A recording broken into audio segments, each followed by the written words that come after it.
Bonjour à tous et bienvenue dans cette nouvelle vidéo dans laquelle j'aimerais vous donner 3 mots clés à bannir de vos prises de parole en public. À bannir ou du moins à mettre vraiment sur alarme. Mettez une alarme quand il y a ces mots qui vous viennent à la tête, est-ce que je les utilise ou pas? Mais avant de les évoquer, j'aimerais vous parler d'un pouvoir que nous avons tous, que nous portons en nous et qui peut nous impacter, qui peut impacter les autres. C'est le pouvoir des mots. Je dois parler plus fort que les corbeaux, exercice intéressant. Le pouvoir des mots, c'est le pouvoir de dire des mots qui vont toucher les gens et qui vont les marquer pendant très longtemps. Vous allez rencontrer des amis, une amie, et vous allez lui faire un compliment, un mot qui va avoir un impact peut-être très superficiel, mais parfois beaucoup plus profond qu'on ne le croit. Alors il faut soigner les mots, il faut bien les choisir. Peut-être que quelqu'un qui a eu pendant longtemps des difficultés à assumer quelque chose, par exemple son physique, vous allez lui dire que c'est une belle personne, qu'un élément, son physique, vous plaît, et peut-être que vous allez délivrer cette personne d'un sort qu'une autre personne lui avait jeté dans son passé et qui lui avait fait perdre de la valeur à ses propres yeux. Alors, dans l'autre sens, de l'autre côté, vous avez aussi le pouvoir par un mot de blesser une personne, de toucher une personne. Et c'est très simple, vous-même vous le savez puisque vous avez sûrement dans votre vie déjà été impacté par des choses qu'on pouvait vous dire. Prenons quelqu'un qui n'est pas très sûr de lui et quelqu'un en face de lui va lui dire « mais toi tu es vraiment une personne timide ». Non seulement ce mot de timide va définir dans un cadre et va vous enfermer dans une étiquette qui peut-être n'était pas définitivement la vôtre et vous allez pour vous la prendre comme définitive, cette étiquette de timide, mais en plus ça va vous impacter émotionnellement. C'est donc comme ça que je suis perçu, c'est donc comme cela que je suis et en retour vous allez agir comme un timide. Je me rappelle quand j'étais en terminale au lycée, j'étais pas très à l'aise dans cette période de ma vie et je prenais le bus pour aller en cours et dans le bus je croise un de mes camarades de classe en terminale qui me dit, me regarde un petit peu et moi je ne le regardais pas trop, je ne calculais pas et il me dit « Fred, toi tu es vraiment quelqu'un d'asocial, d'asocial ». Et c'était un élève en plus que moi je respectais, que je trouvais intelligent, qui participait de façon très intéressante en cours de philosophie, moi ça m'intéressait à l'époque. Et donc ce qu'il m'a dit m'a impacté, je m'en souviens encore aujourd'hui et je suis capable de me recréer la scène dans ma tête. Ça ne veut pas dire que ça m'a traumatisé, heureusement que non, mais peut-être ça m'a fait cogiter puisqu'ensuite j'ai su évoluer vers autre chose, après la terminale en tout cas. Mais ce mot m'a marqué et les mots peuvent nous marquer, donc nous devons choisir avec attention les mots que nous adressons aux autres. Parce qu'ils peuvent avoir un impact qui va les délimiter dans leur tête et qui va les bloquer, un impact limitant, et en même temps un impact émotionnel fort. En revanche, les mots positifs, comme je le disais, peuvent changer parfois la vie, même le regard qu'on a sur soi-même. On va vous dire quelque chose de positif sur vous, qui va vous délivrer de vos anciennes croyances. On va vous dire, toi tu es vraiment quelqu'un de drôle, et peut-être que vous avez dit l'inverse avant.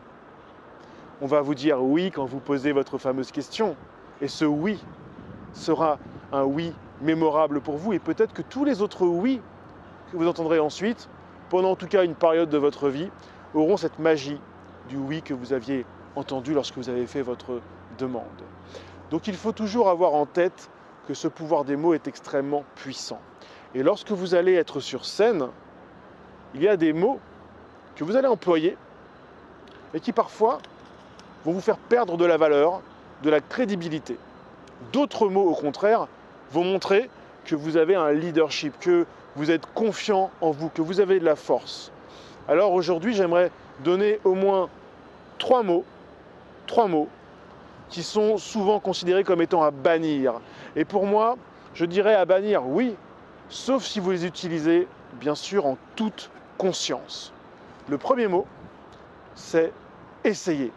Le verbe essayer. Je vais essayer de. Oui, on a un projet ensemble, je vais essayer de le mener à son terme. Je vais essayer d'arriver à l'heure aujourd'hui. Les gens n'ont pas envie que vous essayiez quelque chose. Les gens ont envie que vous le fassiez, que vous réussissiez. Ce soir, je vais vous expliquer, je vais essayer de vous expliquer. Est-ce que c'est la même chose? Je vais vous expliquer comment vous allez faire ça. Ce soir, je vais essayer de vous expliquer comment on va faire ça. D'abord, quand on dit « je vais essayer », on y met un ton un petit peu particulier, qui est le ton de l'incertitude. Mais parce qu'en soi, on porte de l'incertitude et on la transmet aux autres. Or, sur scène, les gens n'ont pas envie d'avoir quelqu'un qui essaye. Ils ont envie de quelqu'un qui est qui a travaillé et qui est sûr de ce qu'il va leur dire. Donc vous ne devez pas essayer. Un autre terme qui est à bannir, c'est le terme espérer. J'ai l'espoir ce soir vraiment de vous convaincre. J'espère vous retrouver bientôt pour une réunion autour de ceci, de cela. J'espère que nous serons nombreux. Non, nous allons être nombreux. Je suis persuadé, avec toute la valeur que je vais vous apporter, avec l'énergie que vous avez, que nous allons pouvoir faire quelque chose d'exceptionnel ensemble. Vous devez remplacer les essayer, les je vais essayer, les espoirs, les espérances. Nous pouvons espérer par nous allons, je vais. Employez des termes directifs, employez des termes qui montrent que vous savez où vous allez. Cela va vous raffermir vous-même dans votre confiance en vous. Cela va faire de vous quelqu'un de plus déterminé parce que les mots que vous employez redéfinissent aussi votre univers mental.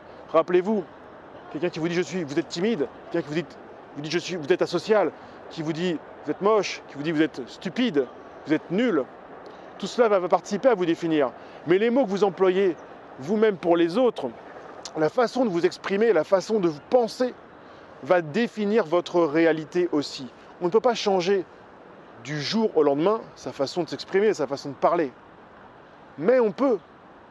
On doit y réfléchir.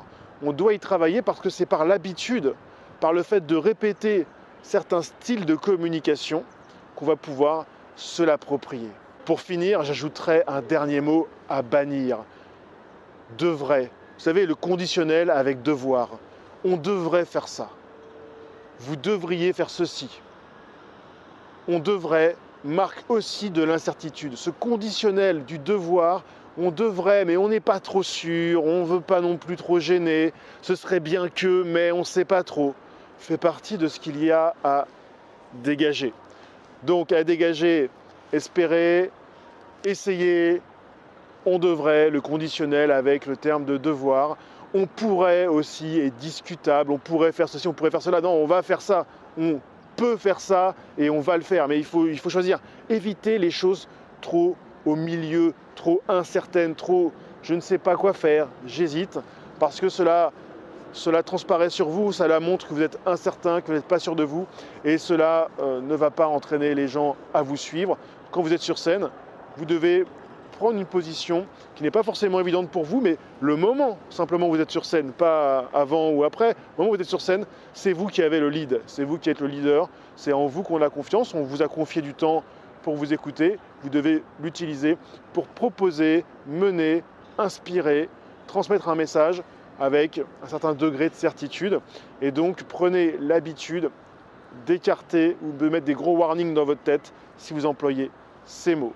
C'est tout pour aujourd'hui. Si cette vidéo vous a inspiré, vous a intéressé et que surtout, vous connaissez d'autres mots à bannir de votre vocabulaire ou sur lesquels mettre des warnings, mettez-moi ces mots dans les commentaires, ça servira pour tout le monde. Je vous invite à liker la vidéo et à vous abonner si ce n'est pas déjà fait. Et je vous dis à très bientôt. Ciao.